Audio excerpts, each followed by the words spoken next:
அனைவருக்கும் வணக்கம். 10th new Tamil book இயல் 5 கவிதை பேழை திருவிளையாடற் புராணம் பரஞ்சோதி முனிவர். கற்றோருக்கு சென்ற இடமெல்லாம் சிறப்பு செய்வது தமிழ் கூறும் நல்லுலகம். அரசரும் புலவருக்கு கவரி வீசுவர். கண்ணுக்கு எட்டிய திசைவரை தெரியும் நிலங்களை புலவருக்கு கொடை கொடுத்து மகிழ்வர்.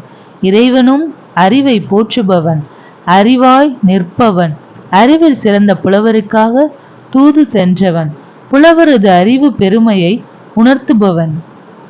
காண்டம் திரு ஆலவாய் காண்டம் 3 படலம்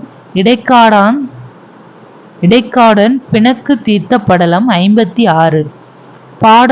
படலச் சுருக்கம். பாண்டிய நாட்டை ஆட்சி புரிந்த குலேச பாண்டியன் என்னும் மன்னன் தமிழ் புலமையில் சிறந்து விளங்கினான். கபிலரின் நண்பரான இடைக்காடனார் என்னும் புலவர் தாம் இயற்றிய கவிதையினை மன்னன் முன்பு பாட அதை பொருட்படுத்தாமல் மன்னன் புலவரை அவமதித்தான். மனம் வருந்திய இடைக்காடனார் இறைவனிடம் முறையிட்டார்.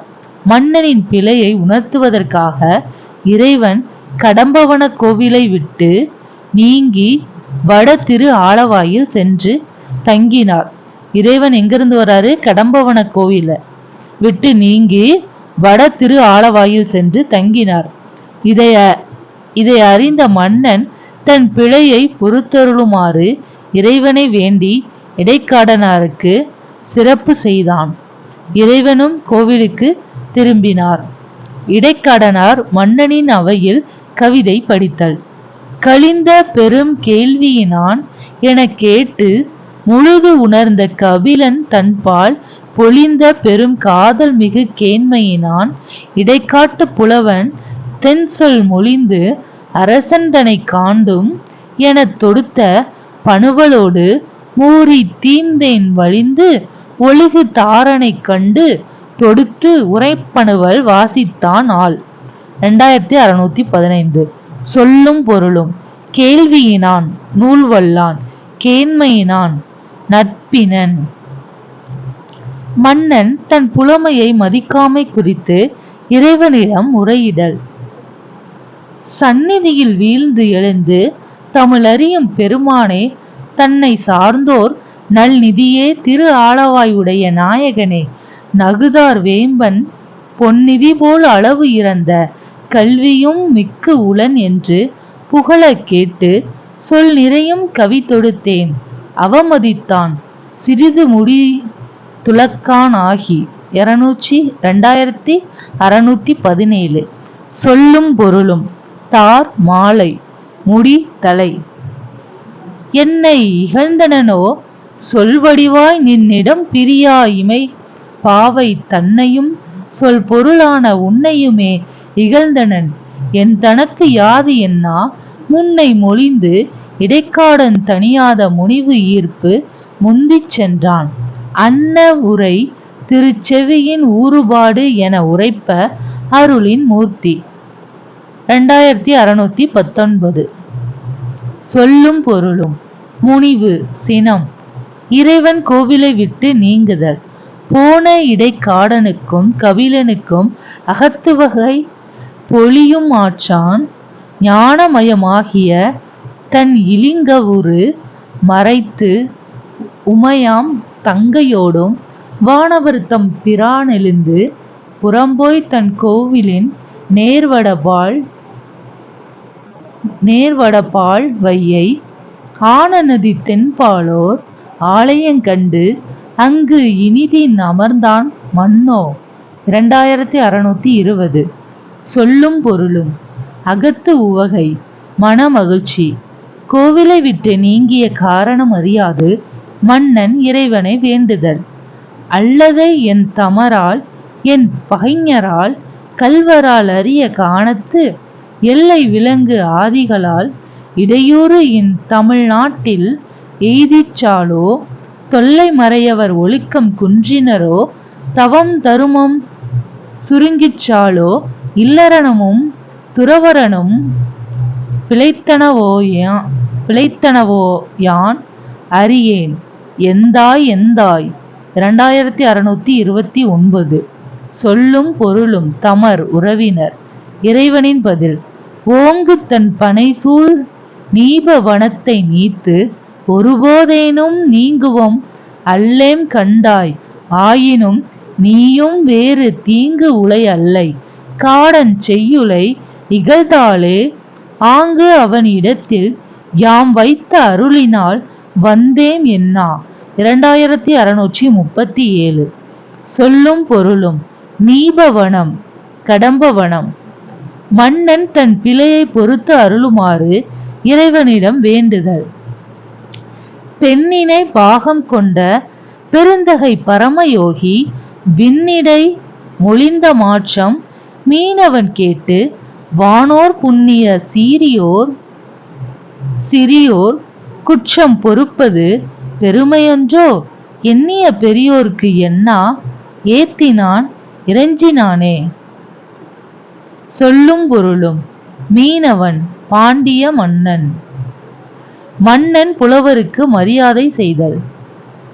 விதிமுறை கதலி பூகம் கவரிவாள் விதானம் தீபம் புதியதோர் நிறைநீர் கும்பங் கதலிகை புனைந்த மஞ்சள் கதிர்மணி மாட தம்பொற் சேக்கை மேற்கற்றோர் சூழ மதிப்புனை காடன் தன்னை மங்கள அணி செய்தேற்றி.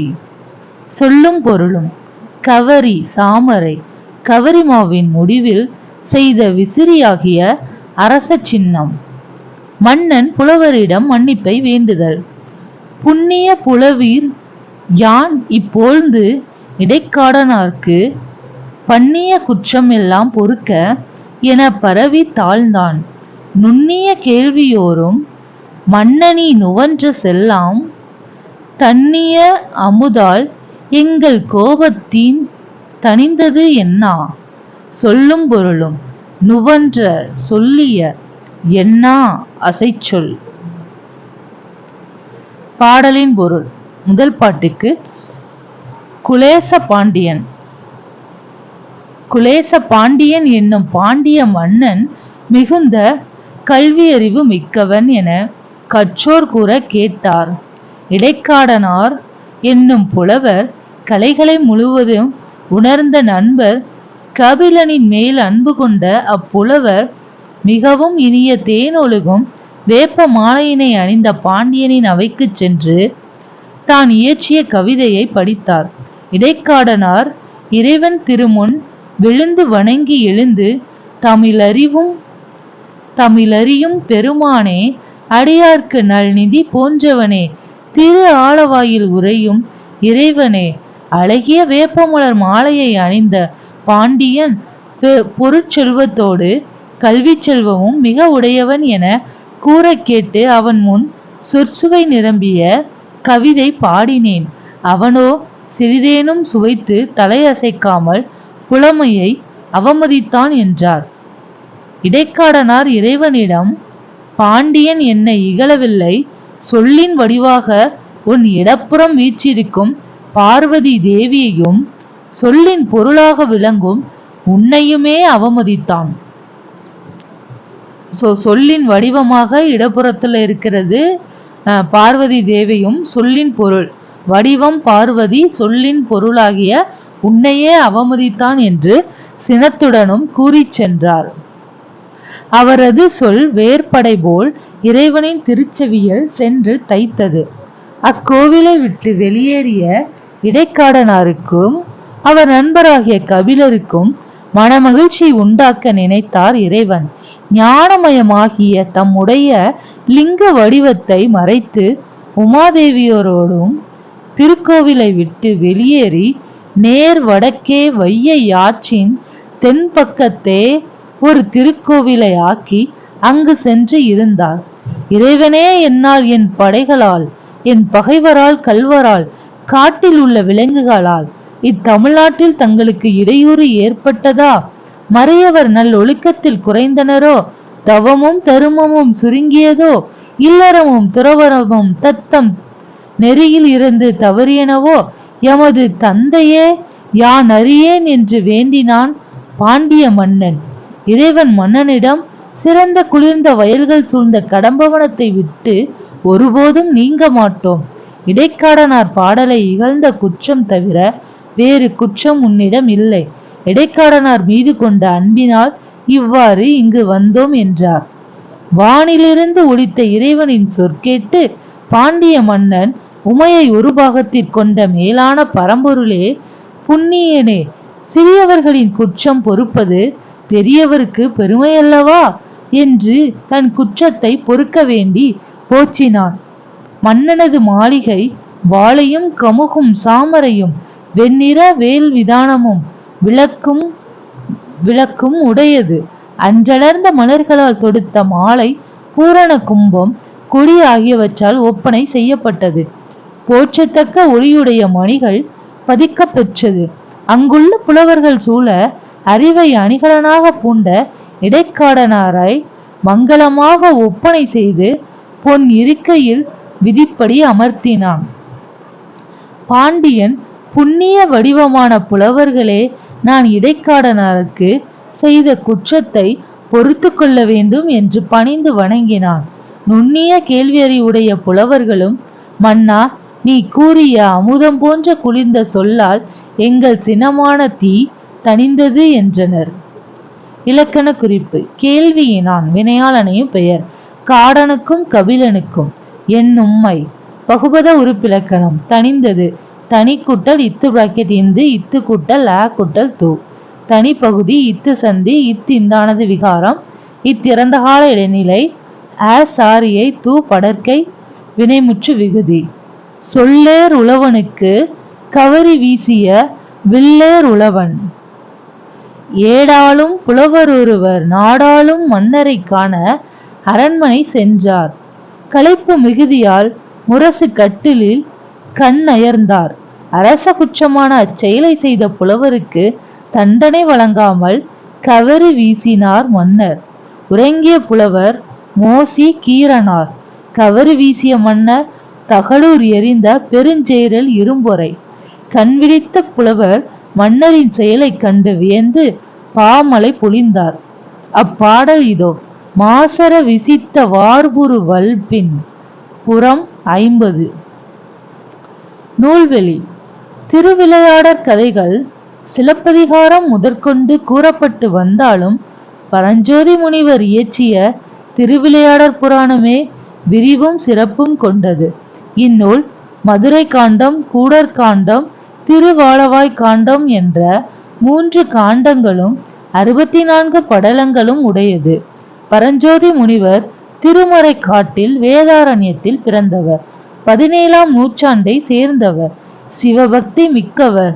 வேதாரண்ய புராணம், திருவிளையாடல் போற்றி கலிவெண்பா, மதுரை பதிற்றுப்பத்தந்தாதி முதலியன இவர் இயற்றிய வேறு நூல்களாகும்.